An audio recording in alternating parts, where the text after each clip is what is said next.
it every day, everybody. What is it, morning? It's still morning. It's a couple of minutes. It's going to be 12 o'clock. It's 18th of November, Tuesday, 2025.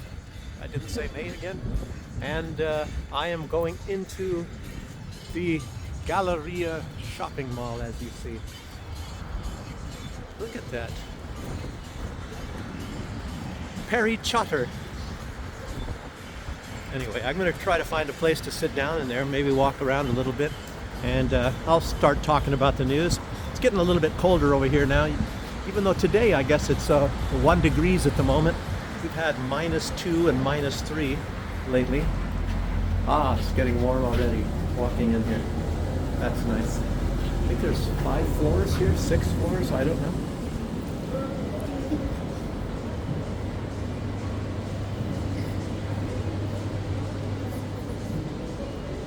Like I said, there's always jewelry shops on the first floor. This is a place with a bunch of perfume and stuff that stinks you up and all that over there. I'll get to news in a minute if you guys don't mind. Just show you walking in. Look at another jewelry shop. Can you imagine that? Moms and monsters? Wow. Okay. Oh, here's a car. Oh, it's a Chinese car here this time too.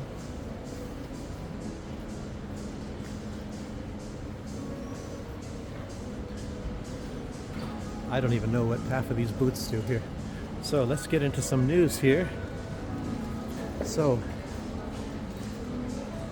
Donald Trump, he's got his, oh look at this, it's not working. Wow. He's got his own way. Look at this. I feel like Donald Trump when he was at the UN. And the escalators weren't working. Very strange. I wonder if they're working. If I have to walk all the way up, all the way up to find a place to sit down. I think there are some up on the top floor here. Hope not.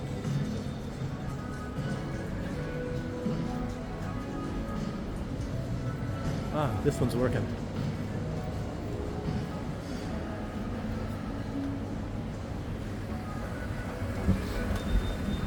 Okay.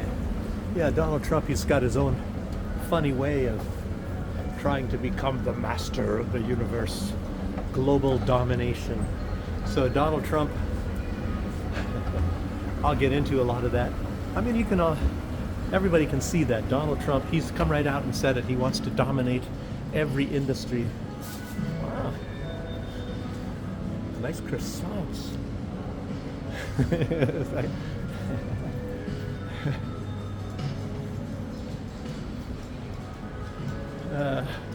He said he wants to dominate every industry, and meaning rare earths, everything, absolutely everything.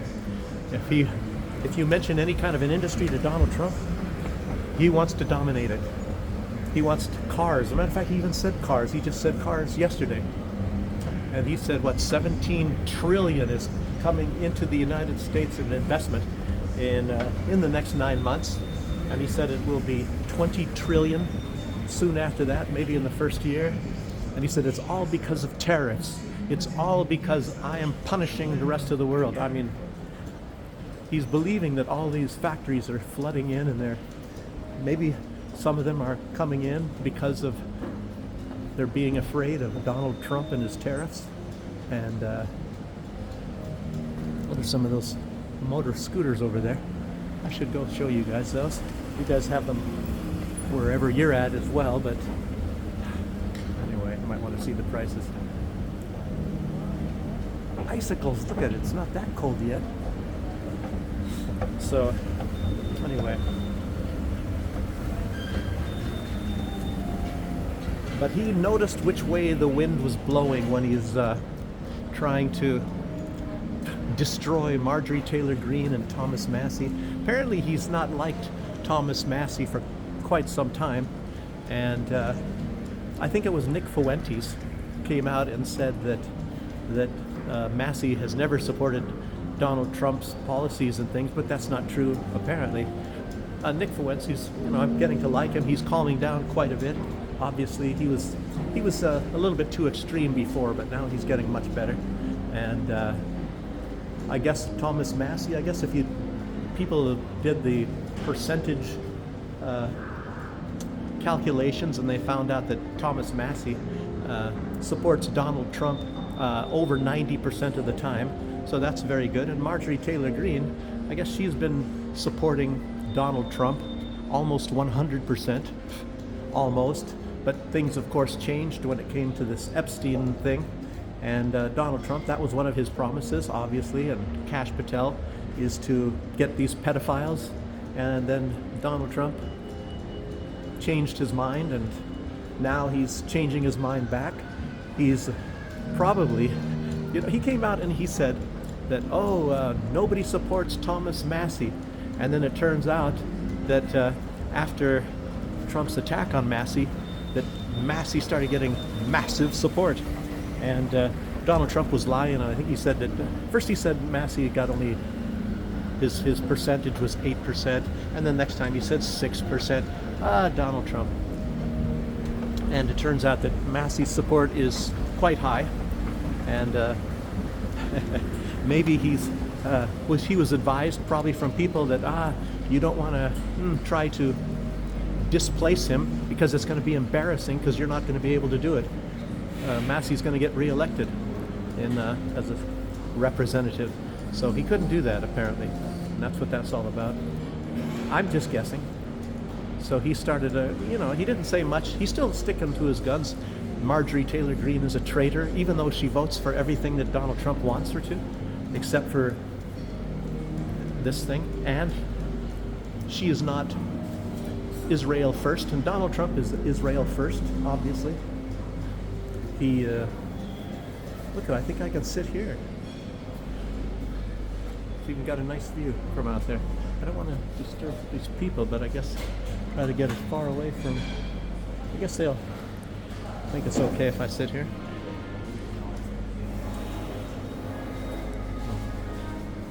On one of these chairs. Hey, they even have a little padding here.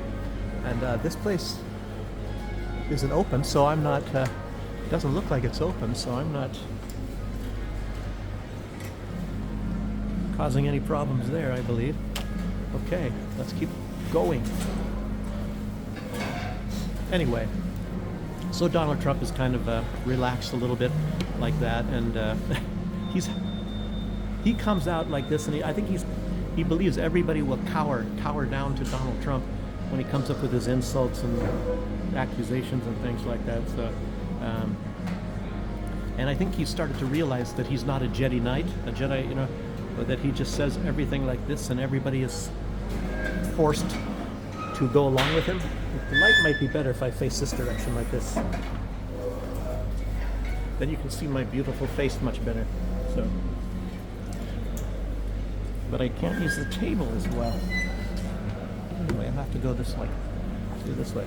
Actually, it's warm here. This is better than what's been lately when I'm sitting outside. So, okay.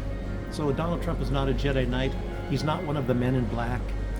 Zelensky, he's not in green anymore. He's definitely one of the men in black now, Zelensky. So, got his black suit. He just needs some sunglasses. Yes. But Candace Owens, everybody's talking about Donald Trump and his turn on this Epstein stuff, and now he's turned back. Now he's told Congress to release all the Epstein files and all that. And I tell you what, there's something strange going on here, because why would he not want to release these Epstein files in the first place? That's what he promised. And you'd think, well, I want to keep my promise. But he didn't. And it's to protect somebody. Obviously, one of the people for things that he's protecting is Israel. And obviously, a lot of these people that support Israel, they want to protect their reputations, because they're pedophiles. And of course, big in supporting, or trying to protect Israel's reputation is the fact that Epstein was, of course, he was at least an asset of Mossad, if not a Mossad agent, just like his girlfriend, Ghislaine Maxwell. Her father was a big Mossad agent, and everybody knows that. He got He got a funeral like nobody's business. I guess all of the living Israeli leaders all went to his funeral. All the the top people of Mossad and everything. All paying him tribute at his funeral. So I mean, what does that tell you? So it was, I don't know. And maybe Donald Trump watched my videos, and I told him what Nixon said is, it's not the crime that will get you, it's the cover-up. And the cover-up is the crime in Donald Trump's case. And so he's probably realized he can't be covering this up. It's going to do him damage. It's doing damage to his base. And, he may not be able to wag the dog because the dog is way too big to wag. So, I don't know, that's what that's all about. And probably he had to go and get permission from his boss, Trump. Trump had to go to his boss, Benjamin Netanyahu, and maybe beg and do one of those Circus Seal things and say, hey, oh, please let me come out and get the Epstein files released. And nobody has ever said that Donald Trump is going to be implicated as a pedophile in these records, but just that Donald Trump's name is in there, and I guess it's way over 1,000 times. And I guess the Democrats released some of the worst ones. I bet there's more. There's probably some other bad stuff. How many documents did they say? 20,000? I mean, have so many people go through 20,000 documents. It's not that easy. So there's going to be more juicy stuff, but it's not going to be that revealing. I don't know. Nobody wants to, I guess, release these 4 Polaroid photos of Donald Trump with some young girls. Even though Donald Trump has all his clothes on, probably he looks like he's enjoying himself when they're sitting on his lap or something. I don't know. No big deal there anyway. But I don't know. Every student of politics today, they know that Israel has like at least 75% of the U.S. government. Even judges, even prosecutors, congressmen, certainly.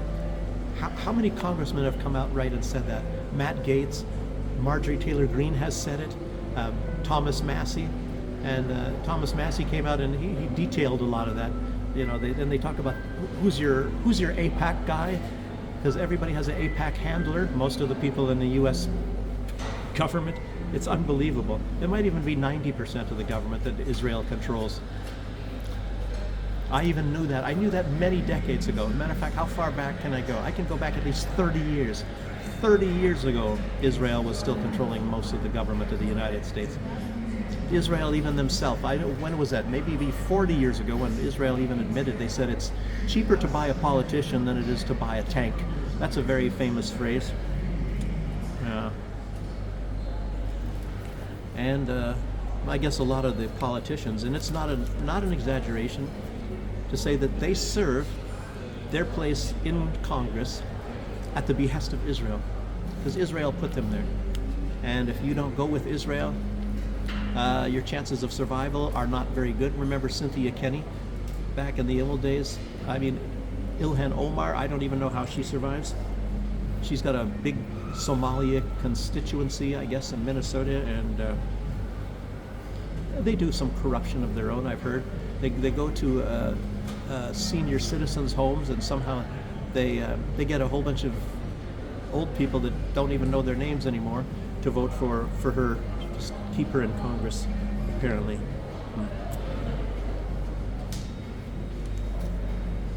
Yeah, so anyway, you'll know that Donald Trump, he probably got permission from his boss already, Benjamin Netanyahu. And of course, they have to probably keep the damage control to a minimum, that it's not going to hurt Israel that much. And I'm guessing it is Israel. And of course, as you know, Miriam Adelson and all that. Oh, there's just way too much of this involvement. You know that Israel is heavily involved in that, in this, whatever happens with Epstein, obviously. I think maybe I got somebody to leave there. Somebody's leaving there. Maybe didn't like me. I'm not talking that loud. I'd normally start yelling a little bit louder, but I can't do that here. But a lot of people don't support Israel anymore, obviously, because of the mass killing. You got the two big Nazi leaders now. You got Netanyahu and Zelensky. And Zelensky's is purely a puppet. Everybody knows he's purely a puppet. He serves at the behest of the Nazis and the European Union and the British. Mostly the British and the Nazis are his handlers. So he has to do whatever they tell him to do. And you have now Merz, Friedrich Merz in Germany. And not only that, now Ursula von der Leyen. But 2 days ago, Merz is the first one. He started all this doubling down.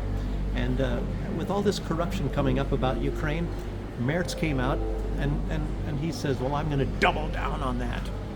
And what that means is, he says, I'm going to send even more money, you know. It's exposed that they're stealing foreign money.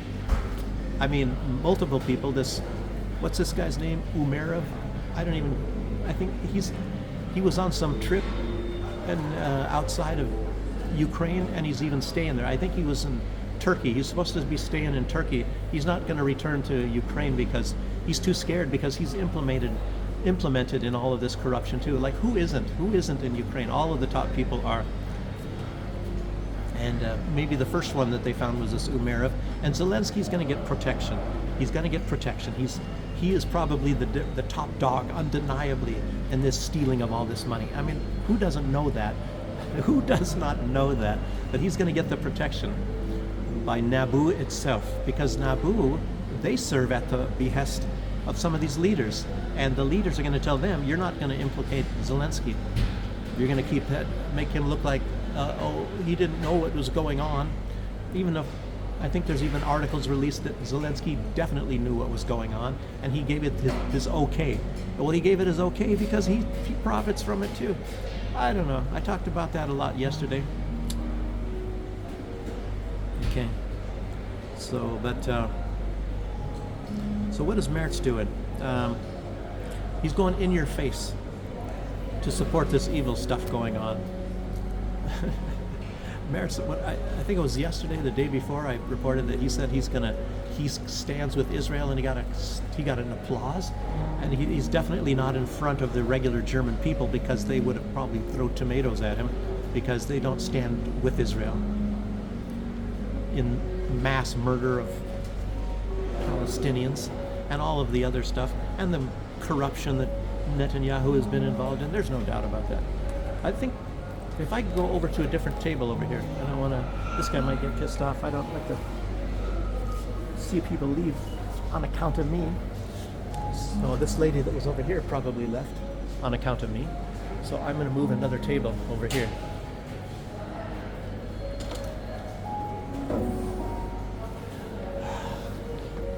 To give that guy a little bit of peace. Light is not as good here, but that's fine and dandy. I mean, light for me to read by here. We stand at Israel's side. I think that was his exact words. And now he's doubling down. What was this? Billions he's proposed now to send to Ukraine. Ursula von der Leyen, I'll mention a little bit from now. She's going to do one much, much, much better. Much, much better in getting money to Ukraine. Gosh. Anyway, but it's taxpayers' money, of course, so don't worry about it. Merz, and I said yesterday, and you just cannot believe it, Merz, he's big into BlackRock, as you all know. Stealing, he's been involved in stealing money from the German taxpayers for a long time. But, and Macron, he didn't want to look bad, so Zelensky he's probably even still today, he was yesterday. Zelensky, he was in France, and Macron, I think he's promising. Makes you wonder if these guys, it's like they have to come through now. He's promised him 100 Rafale fighters, and I think he's still got the Mirage coming. He hasn't sent the Mirage. I don't even know how many Mirage fighter jets. So it's like Ukraine is going to probably have an air force that will match Russia's very, very soon. they're getting hundreds. And of course, Sweden promised 150 Gripen fighters to send there. And what about the F-16s and all that? I have never heard much about them. Everybody's promising all these F-16s, which are probably better than all of those airplanes anyway. I don't know about Gripen. Gripen is supposed to be very good quality, and I don't think anything from France is really that great a quality anyway. So I don't know if that's any big deal for Russia to worry about. And Russia's got some good fighter jets. I don't know. They're probably going to try to get their airspace back. Good luck on that anyway. So you still have to train pilots. There's definitely not enough, if not any, pilots in Ukraine that's gonna fly these things. So that's gonna take years. This is all gonna take years anyway. So obviously they're doubling down, and they want this to go years. So anybody that says, oh, this is gonna end very soon, including myself, if I said that, I don't know if I said that. What did I say? What's gonna happen? Maybe about March, that maybe most of the military will break down unless something happens. And the unless is getting more manpower and more money. And of course now they're going to be getting more money. And they're getting foreign mercenaries. So they're trying to keep this war going. Of course that's very vital for various reasons. We can all speculate on that. You know, obviously one of the main reasons is, and of course it includes Donald Trump, but of course Donald Trump is trying to act like he's not really involved, but it's very obvious. Donald Trump wants to be known as the man that defeated Russia. So, and I'll get into that too. But I'm sure Macron wants some F-35s after he's promising all of these airplanes to Ukraine. And Russia got upset right after Pistorius. I wonder if he has anything to do with the PIS plan. Pistorius, he's the defense minister of Germany. And Zelensky talks about his PIS plan. What if it's the Pistorius PIS plan? Or anyway, but Pistorius, he said that the war that they plan to get Russia to start against them, sort of like what they did in 2022 with this special military operation. You know, obviously it was provoked, and actually it was started already. It was started already as when Ukraine was bombing and killing 14,000 ethnic Russian people in East Ukraine. Why didn't anybody say Ukraine is killing their own people like they did with Saddam Hussein? That is very strange.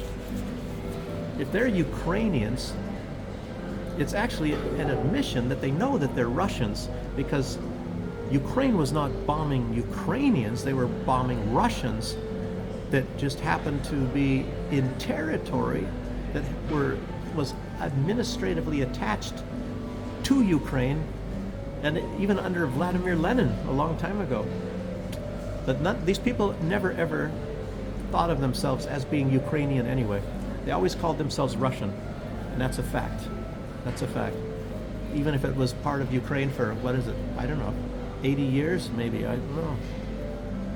Maybe 90, no, maybe it was 100 years. It was about 100 years they were attached to Ukraine, and they never thought of themselves as being Ukrainian. Isn't that incredible?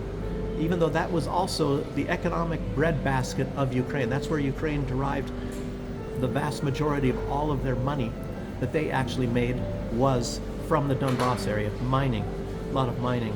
And of course agriculture was very big there as well, even though there are other agricultural sections in Ukraine. But that was where the most, what do you say, industrious people lived, where, matter of fact, they were ethnic Russians, but yet they're inferior people, they're orcs, but yet that's where most of the money from Ukraine came from these incompetent people.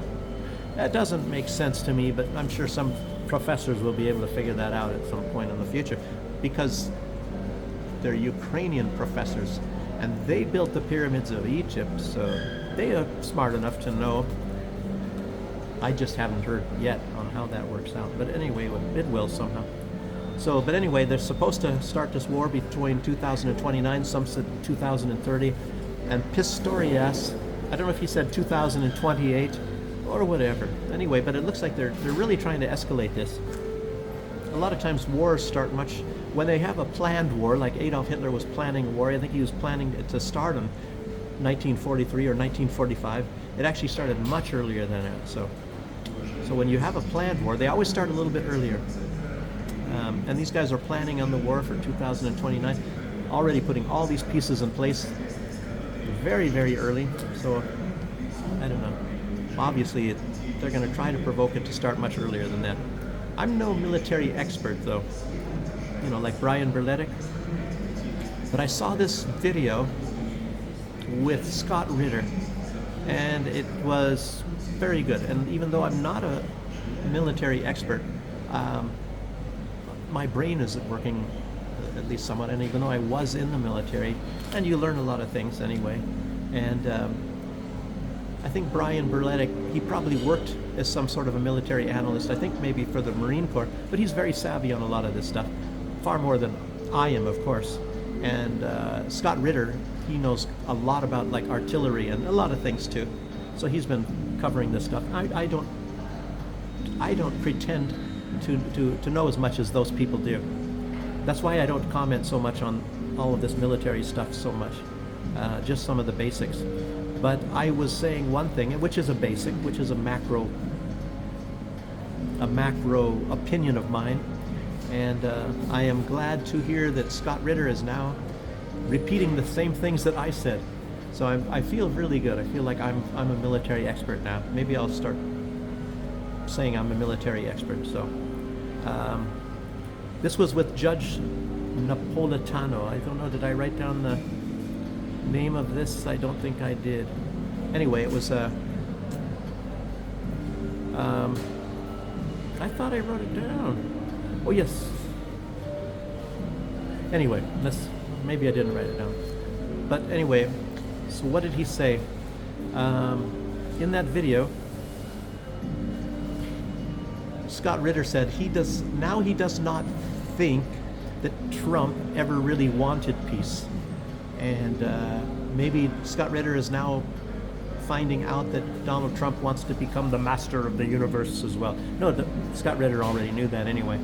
But he doesn't want peace with Ukraine.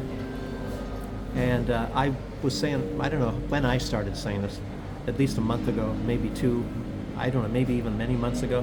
Donald Trump, he wants Russia to surrender. He does not want peace. He wants a Russian surrender. And I was like, when I saw Scott Ritter saying this, that's exactly what I've been saying. I was thinking, Scott Ritter's watching my videos. A lot of these people do. Lavrov, he must be watching it, because they come up with the stuff after I say it. And it's Trump's ego that pushes him to want to be the leader that will be known that defeated Russia. And if he would say, Napoleon couldn't do it, Hitler couldn't do it, but look at these hands, I did it, Donald Trump, I defeated Russia. And of course, in order to do that, he has to defeat, or he has to bring Russia to its knees, at least its economy to its knees. So that's why he came up with that pronouncement yesterday and said any country that does any dealings with Russia, any business with Russia, will get a boycott from the United States. Basically, he is using, it's a kind of an economic nuclear option. There is no doubt about that. But it's not actually quite passed through Congress yet, but it probably will.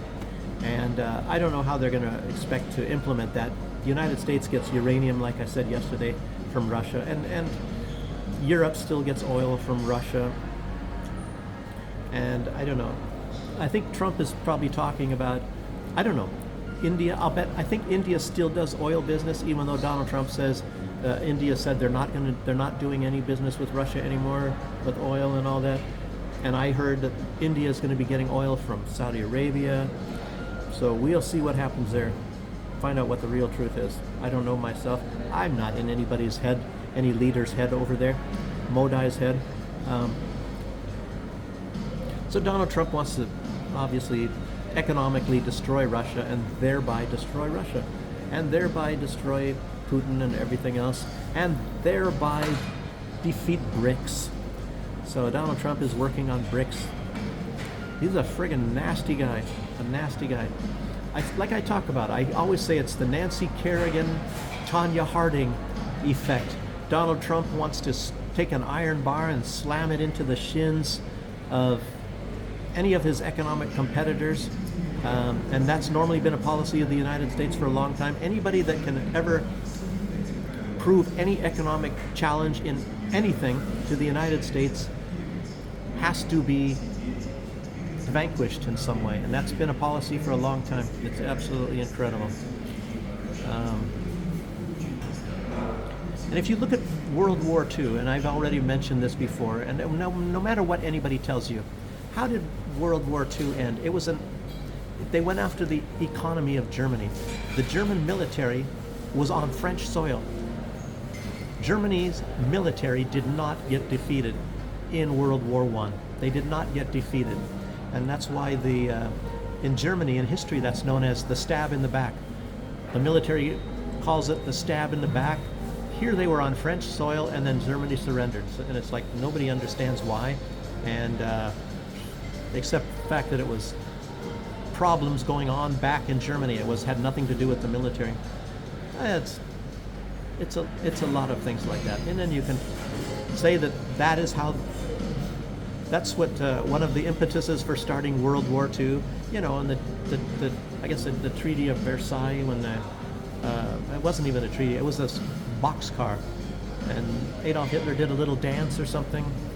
The next time around, when he got France, he defeated France, made them sign the armistice, or their surrender in the same boxcar that Germany was made to sign the surrender of World War I. So interesting history, which I forgot most of it anyway now. And what was this? Oh, Russia's first defeat in the Cold War. It was an economic defeat, and that's how, that's what Paul Craig Roberts is supposed to be, the mastermind, and Professor Dr. Paul Craig Roberts, Assistant Secretary of the Treasury, and of course he used supply side economics, and I've talked about it before, and caused Russia's near economic defeat, and that ended the Cold War for the most part. So, what else? Trump's new plan. It also includes Iran, and Trump. It's a hybrid war, obviously, and it's a hybrid war on BRICS. I mean, Donald Trump, he wants to use everything to try to defeat the BRICS and to defeat Russia. And like I said when I was walking up the escalator, I said Donald Trump, he admits that he wants to actually gain mastery of the entire world economically and everything. So I don't know. And Scott Ritter, what did he also say in that? Remember, I was telling you guys that it was Donald Trump's war. Ukraine is Donald Trump's war, and it's not Joe Biden's war.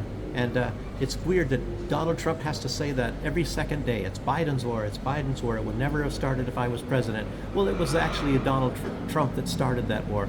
And Donald Trump going around bragging and saying, oh, Obama gave blankets, I gave javelins. I've said that a lot of times.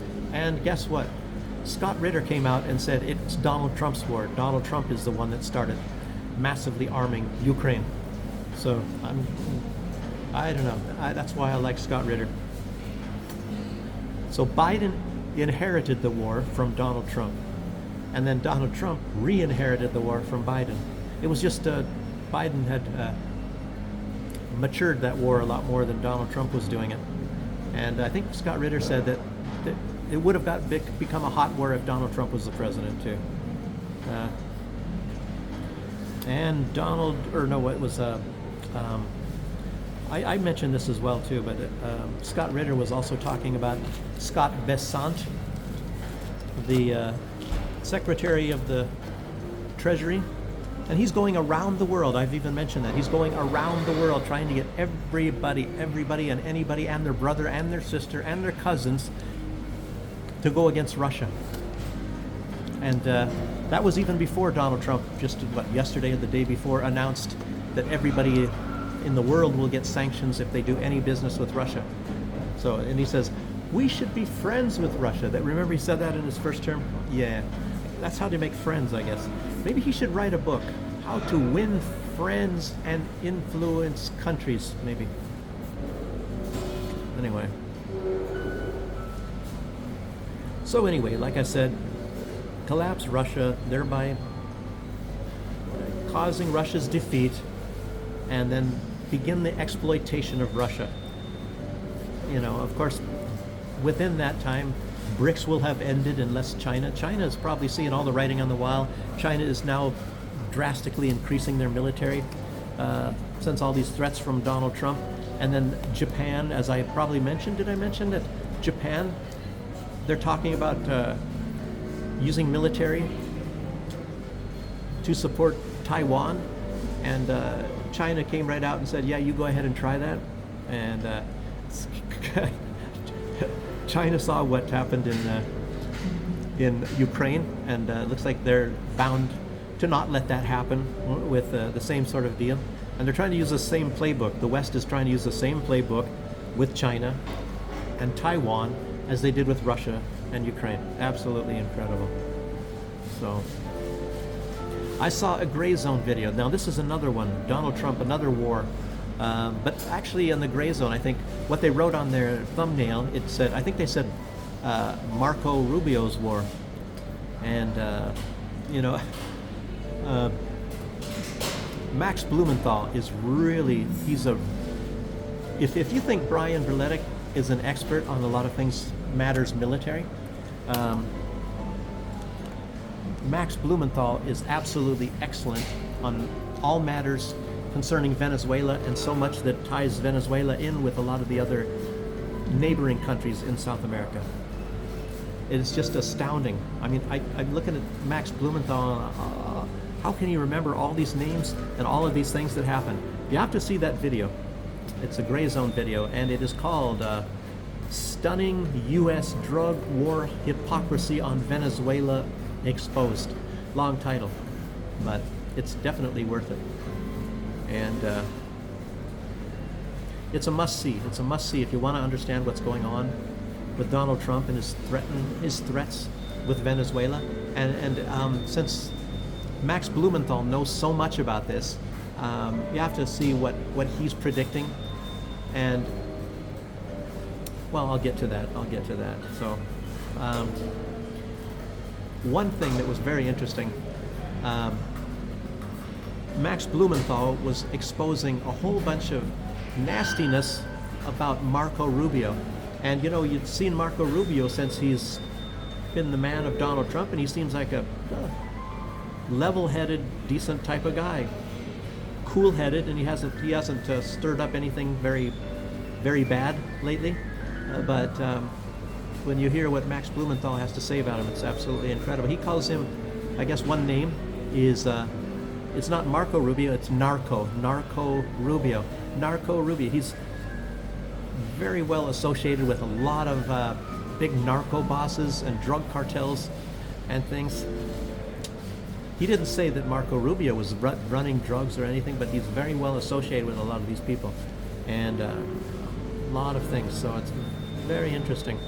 And he says so much information, you'd have to slow it down. If that was interesting to you, you'd have to start, taking notes on what Max Blumenthal is saying and rewind and catch the name and all that sort of thing. Because it's just too much information.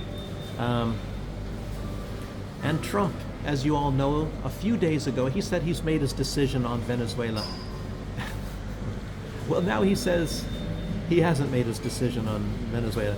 In Donald Trump's flip-flop thing, he flip-flops one day, goes to the next. Donald Trump, he never makes up his mind until the minute before he does something. So he hasn't made up his mind yet. Is he going to bomb or not to bomb? That is the question. And I think it was it Max Blumenthal? Anyway, some people have been saying that if Donald Trump, if he really thinks that he's going to do a land war, you're going to have to get up, there's going to be a lot of dead American bodies that are coming out of there, which I don't think Donald Trump is going to do. He's going to do your usual just bombing and bombing and bombing and not send any real troops in unless he can soften it up so very, very much, soften up some area with such heavy bombing that they can get a foothold, and then they're going to have to be ready to set up. I mean, I'm playing military expert here. It's nothing that Max Blumenthal said, but that's what they're going to have to do. They would have to get it's sort of like a Iwo Jima or a Dunkirk or what was that Battle of the Bulge, like a Battle of the Bulge type of minute. And they don't have sandy beaches. They might have some sandy beaches, but there's a lot more jungle in Venezuela than there is in France. So it's not going to, it's not, and I think, I'll bet you that some of these people are pretty good in jungle warfare in Venezuela. And I think that Colombia, you might even have some Colombia. A lot of people, I hear that there's other people from South America that flocked to Venezuela and want to get involved in this fighting. So you have to take that into account. I don't know if many people are talking about that, but you have to take that into account.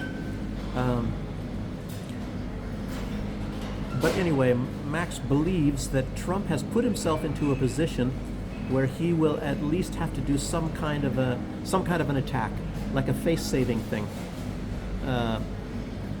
He has to bomb something because he sent all those troops there, and if you walk away, he looks like a wimp. So Donald Trump has to bomb something. It's sort of like Grenada, like during the Reagan times. You got to bomb something, do something, and then declare some sort of a victory. And I socked it to ISIS. Oh yes. And I mentioned, of course, already. I don't know if I elucidated it enough about what happened. This ISIS. ISIS, obviously, and I think I've definitely talked about this. But ISIS and Al Qaeda, they were U.S. assets. These were U.S. proxy armies. And since we're not there, I'm not there, you're not there, none of these bloggers are there. The United States controls the narrative, through their own press, and saying, "Oh yes, we're bombing ISIS," and a lot of things leaked through from people in Syria coming out and saying they're not bombing ISIS, they're not bombing any terrorists. The terrorists left before the United States bombed these areas, and a lot of the areas, obviously, that the United States was bombing were factories, they were infrastructure, they were things that made money for Venezuela, and they destroyed them all. They kept one area pretty nice, and that's the area the United States moved into, and they got control of the oil, they got the farming industry there, and the United States says that's part of the United States. They control it. That is their area. I think that's 1/3 of Syria. They control terrorist groups there. There are terrorist camps there. And as far as I know, they're still open and they're still there. So, just so you know, I wonder if there's anybody that has recently been talking about that. I'd be interested in knowing all that stuff too. Well, maybe it's not even necessary anymore because, Trump has his perfume-sprayed man in charge now anyway. He's smelling nice, trying to get that blood from all those chopping off of those heads that the guy has in his past, being a key asset of ISIS and Al Qaeda, if those organizations even exist. So, yeah, Max Blumenthal, he even talked a little bit about this organization that the United States is saying that Maduro is the head narco boss of some big drug cartel. And I guess what it was, this goes back into the 1990s, and it was U.S. It was the U.S. It was their people. Max, you got to see that video. He's talking about how the United States was very, very heavily involved in the drug trade, and it was the cocaine trade. And this was back in the 1990s. And these people that the United States was using, they had a sun on their arm, on their patch on their shoulder, their army patch on their shoulder, and I guess maybe Marco Rubio or something. That's where they got this name of this drug cartel that does not exist, and said that is the one that Maduro controls all this. Who knows how they're going to be fitting all this in to make Maduro look like he's somehow dealing drugs or something like that. That's really incredible.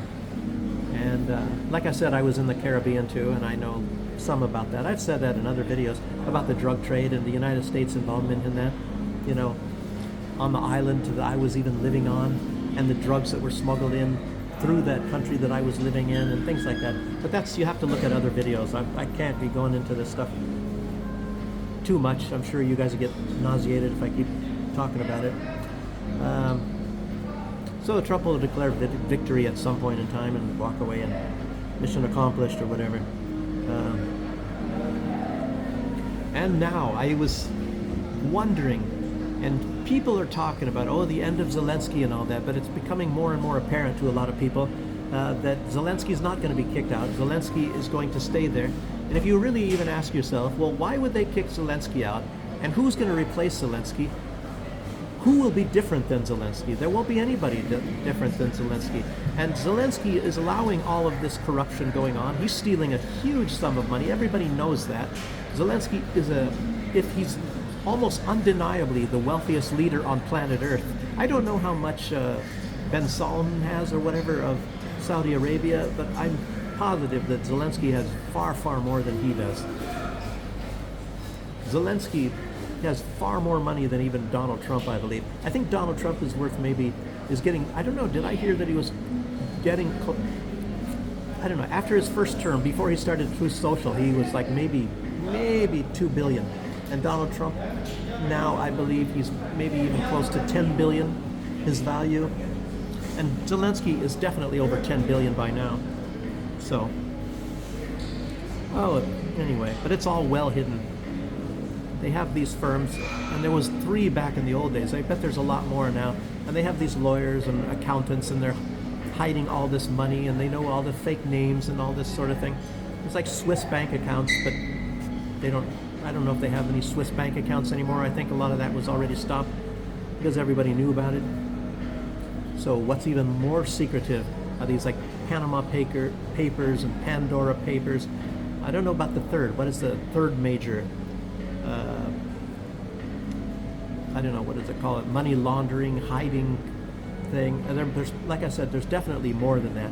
But they were these 3 main ones, and there's probably more now. I don't know. Because it's very lucrative. A lot of people are getting a lot of money.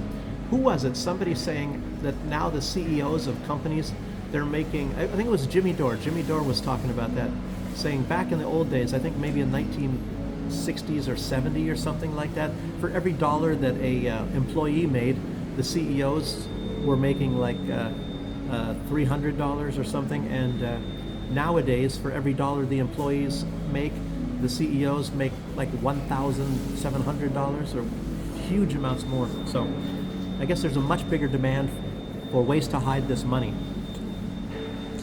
Like I said, I talked about it already. And so let's see. Nazis won't kick him out. The British won't kick him out. I don't even think by popular demand they can kick him out. People were protesting about all this corruption lately. But of course, when you have brown shirts, green shirts, whatever the heck, all these people, they can keep the crowds down. They can do a Maidan on them, kill people, all this. Not very difficult in Ukraine, obviously.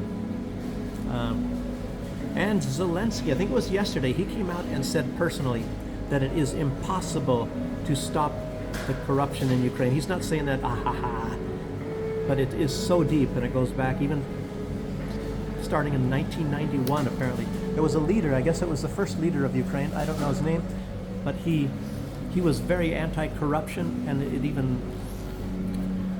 it was even expanding back in those days, because you had all these Nazis that never had to pay any fine for what they were doing in World War II.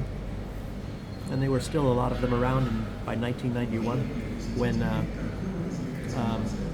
the Soviet Union dissolved. So anyhow. So yesterday, this is a big knuller here. This is a big one. This Ursula von der Leyen, and I told you about Merz, and I told you about Macron. They're doubling down on the corruption. Now that they found all of this vast corruption of foreign money in Ukraine and Zelensky covering for it, these people are all doubling down to send even more money to Ukraine. And it kind of tells me, and it seems obvious to me, that these people are undeniably involved in capitalizing on this money as well. Why would they do this? Oh, he's stealing money? I don't know if I told you guys once, I was talking to a billionaire. It's the same billionaire I've talked about probably before down in the Caribbean, and I think he's much older. I don't know if he's going to be around that much, so I can say this stuff. He's not going to send anybody after me, I don't think. Anyway, he probably doesn't watch these videos or know anything about it. But anyhow, and this guy told me.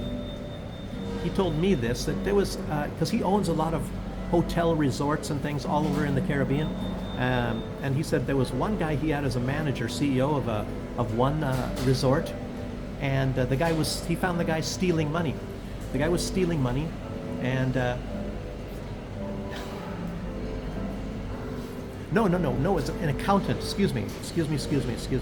It was an accountant. So he found an accountant that was stealing money. So what he did with this accountant, he made him the CEO of one of his hotels. And he thought that was smart. He said, now let's see if he's stealing money from me. And it didn't even occur to me until recently. And I'm starting to think, yeah, the guy was probably stealing some money. And I wonder who his partner was.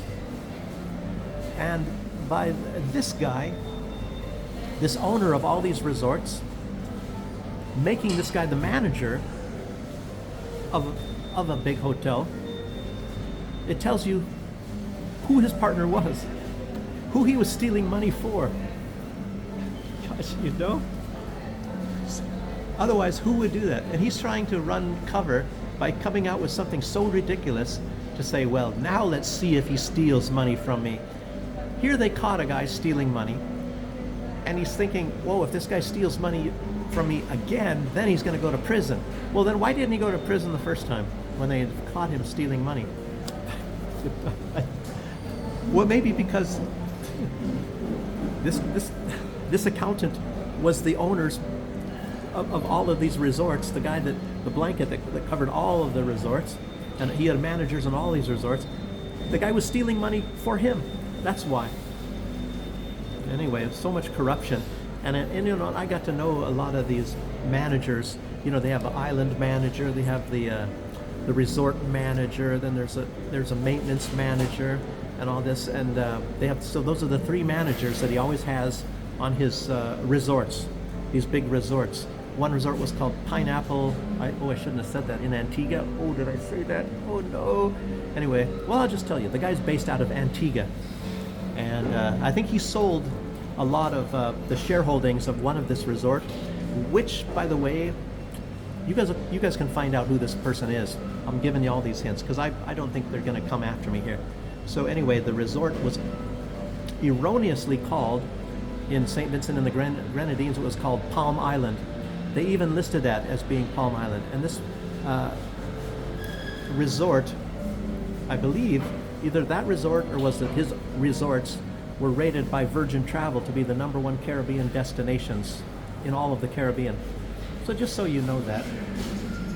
And like I said, I knew a lot of all of those managers and different managers, not of all the hotels, just that one hotel. Oh, no, and a lot. But anyway, the guy would always invite me for breakfast, and he would tell me, that's when he told me about that he made this guy that was stealing the money, made him the manager. And as a matter of fact, I didn't even know it at the time. But he was considering me to be the manager of that resort.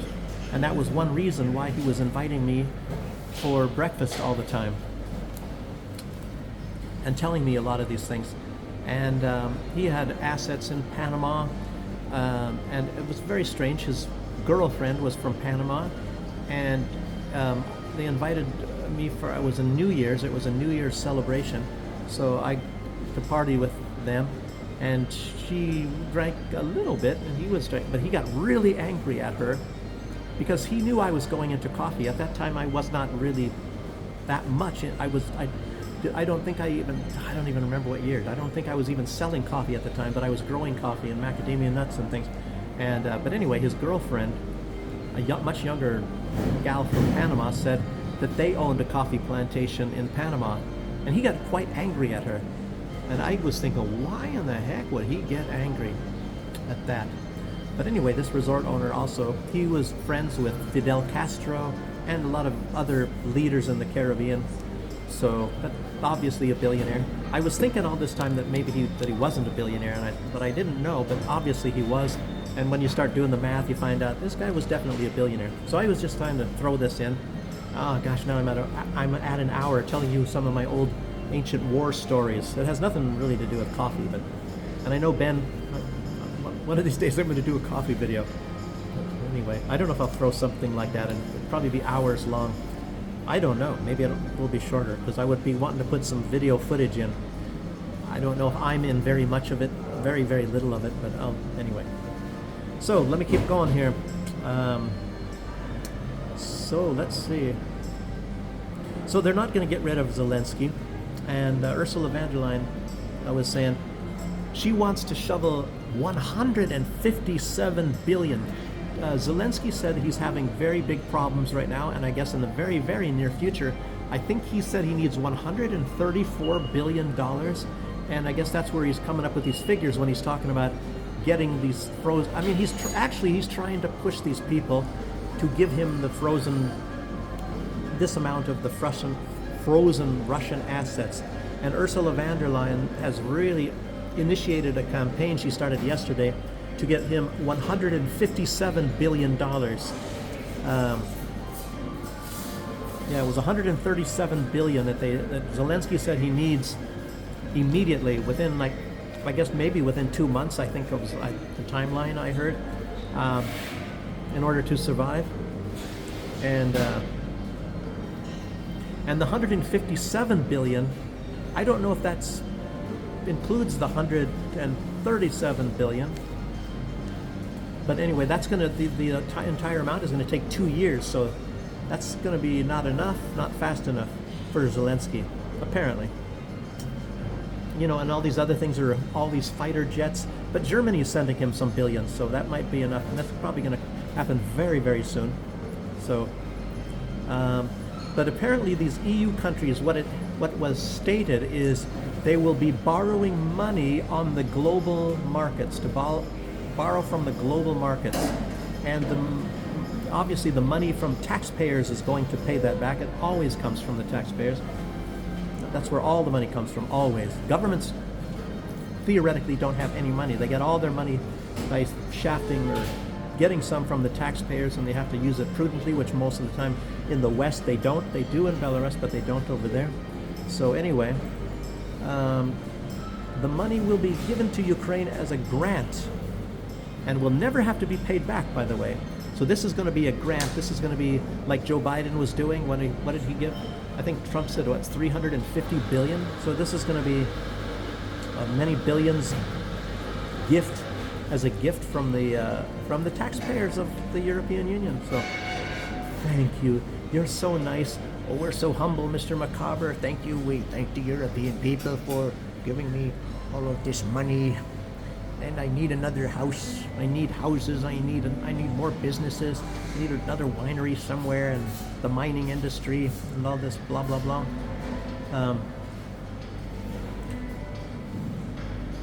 But anyway, the European Union said they're going to continue, and they are stealing. They have been stealing. So that's why I'm wondering, how did it get to 300 and something billion, and they're now just talking about like 160 billion. So they already took some of the frozen Russian assets. I don't know if that has to do with just the interest or if it comes from the principal. But anyway, it is written down that they're going to continue. And if you continue stealing the Russian assets, that must mean you've already done it. Unless they're talking about the interest rates, the accrued interest. I don't know. Okay. What they were doing, apparently this money is going to be coming from the frozen Russian assets, and they're putting some name on it. They're calling it limited recourse loan. That it's going to be a limited recourse loan from the stolen Russian assets. So they see this money sitting there, and they're going to borrow money from the frozen assets. They're going to borrow the money that is frozen from Russia. So a limited recourse loan, which of course they're never going to pay back. Interesting. Or maybe it's going to be the European taxpayers in 100 years. It's absolutely incredible. And Orban says the EU's actions are much similar. He said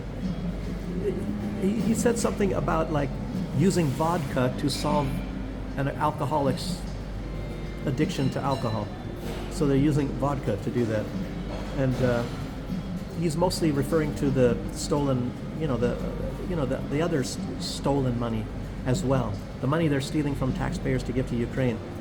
He refers to he said, instead of demanding oversight, from all this money they're stealing from the taxpayers, or suspending the payments, the Commission President, meaning Ursula von der Leyen, suggests that they send even more money. That's his words. He says the Commission President suggests we send even more. So doubling down on stealing the European taxpayers' money with the help of the European Commission President. It sounds like somebody trying to run a luxury hotel in the Caribbean. It's the same sort of a deal now. So we'll teach you to be corrupt with our money. We're going to send you even more money. It's like, I can't even believe this crap. Anyway, well, that's about all I want to say today. It's already 1 hour. There's a lot. There's other information out there, but most of this is all about this corruption stuff and Trump doubling down and trying to destroy Russia, and what a friggin' world this is. I don't know. Sane heads. Are there sane heads have to, I guess, prevail on all this kind of stuff. Absolutely amazing. Anyway, people, thanks for joining me, and I'll see you on the next one. Bye-bye.